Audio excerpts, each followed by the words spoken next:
આપ સૌ જાણો છો મુજબ દર વર્ષે જ્યારે 10મા અને 12માની બોર્ડ એક્ઝામ્સ હોય છે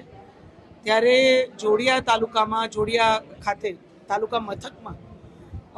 મારા પિતાના નામે જે સેવાકીય સંસ્થા અમે પારિવારિક સંસ્થા જે ચલાવીએ છીએ એમાં સ્વર્ગસ્થ હેમંતભાઈ રામભાઈ માડમ મેમોરિયલ ટ્રસ્ટ દ્વારા જોડિયામાં દર વખતે આ બધા જ વિદ્યાર્થીઓનું જમણવાર કરવામાં આવે છે અને જમણવારની વ્યવસ્થા એટલે કરવામાં આવે છે કે તાલુકો ખૂબ મોટો છે અને જોડિયામાં આ બધા બાળકો પરીક્ષા પછી જમી શકે એવી વ્યવસ્થા નથી અને અલગ અલગ જગ્યાએ જવું અને બધું થોડું અઘરું પડે અને પોતાના ગામ જ્યાં સુધી પહોંચે ત્યાં સુધી લગભગ સાંજ થઈ જાય એટલે તમામ વિદ્યાર્થીઓને દીકરા દીકરીઓને અહીંયા ઘર જેવું સાત્વિક સરસ ભોજન એક સરસ વાતાવરણમાં ભોજન કે એમને પરીક્ષાનું કોઈ ટેન્શન હોય કોઈ સ્ટ્રેસ હોય એ પણ અહીંયા બાળકોમાં કોઈ દી દેખાતું નથી એ બાળકો ખૂબ હસતા હસતા જાણે કોઈ પરીક્ષા જ નથી એ રીતે એકબીજા સાથે વાત કરતા અહીંયા ભોજન કરતા હોય છે ત્યારે હું આ સંસ્થા વતી અને હું તમામ બાળકો વતીએ અહીંયા આ કાર્યમાં સહયોગ આપતા તમામ નાગરિકો સ્વયંસેવકો બધાને હૃદયપૂર્વક વંદન કરીને એમનો ખૂબ ખૂબ આભાર વ્યક્ત કરું છું સતત 2009થી આ અવિરત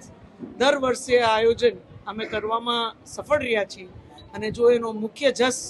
એનો શ્રેય કોઈને જાતો હોય તો સર્વે સ્વયંસેવકોને જાય છે હું આ તકે મારા પિતાના નામે ચાલતી આ સંસ્થામાં ખૂબ લાગણીથી જેમને આ વિચારથી લઈ અને આજ સુધી આ સમગ્ર કાર્યને સફળ બનાવવામાં યોગદાન આપ્યું છે એવા તમામ આગેવાનો એવા શ્રી બાબા કાકા અમારા દિલીપ કાકા દવે જેમનું હમણાં જ દુઃખદ નિધન થયું અને થોડા સમય પહેલાં એમના નિધન પહેલાં મને આ તૈયારીની ચિંતા તેઓ કરતા હતા પણ આજે આપણે વચ્ચે નથી ત્યારે હું એમને હૃદયપૂર્વકની શ્રદ્ધાંજલિ આપું છું જે રસોયા વિજયભાઈ અહીં સતત આટલા વર્ષથી 2009થી દીકરા દીકરીઓને પોતાના ઘરના બાળકોને જમાડતા હોય એમ જમાડતા એ પણ આજ આપણી વચ્ચે નથી તો એમને પણ હું હૃદયપૂર્વકની શ્રદ્ધાંજલિ આપું છું મારા મોટા બાપા વલ્લભ બાપા જે હંમેશા આ કાર્યમાં ભાગરૂપ રહેતા આજે એ પણ આપણી વચ્ચે નથી પણ આ કાર્યની ચિંતા સતત આ બધા આગેવાનો હંમેશા કરતા વિચારથી લઈ એનું સફળ આયોજન દરેક બાળકને ઘર જેવું વાતાવરણ મળે તંદુરસ્ત ભોજન મળે અને એક સ્ટ્રેસ ફ્રી વાતાવરણમાં એ લોકો જમી શકે એની માટે અનેક સ્થાનિક સ્વયંસેવકો અહીંના સ્થાનિક દુકાનદારો વેપારીઓ પોતાની દુકાનો બંધ રાખી અને અહીંયા સેવા આપવા આવતા હોય છે એવી જ રીતે અનેક આગેવાનો અહીંયા જે સેવા આપે છે ચૂંટાયેલા પ્રતિનિધિઓ હોય અન્ય આગેવાનો હોય બધા સમગ્ર કાર્યને સહયોગ આપે છે એના લીધે અમે આ બાળકોને એક ઘર જેવું વાતાવરણ અને આ ભોજનની વ્યવસ્થા ઊભી કરી શકીએ છીએ બસ આવા જ પારિવારિક માહોલમાં હંમેશા આપણે આ સમગ્ર ક્ષેત્રમાં વધુ ને વધુ આવા સેવાકીય કાર્યો કરતા રહે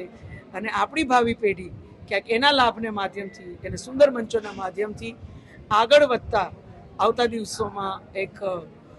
વિકસિત ભારતના નિર્માણમાં પોતાનું યોગદાન આપે એ પ્રકારની વ્યવસ્થા ઊભી કરીએ ત્યારે જોડિયા ખાતે આ જમણવારના આયોજનમાં યોગદાન આપનાર તમામને હું હૃદયપૂર્વક વંદન કરી એમનો ખૂબ ખૂબ આભાર વ્યક્ત કરું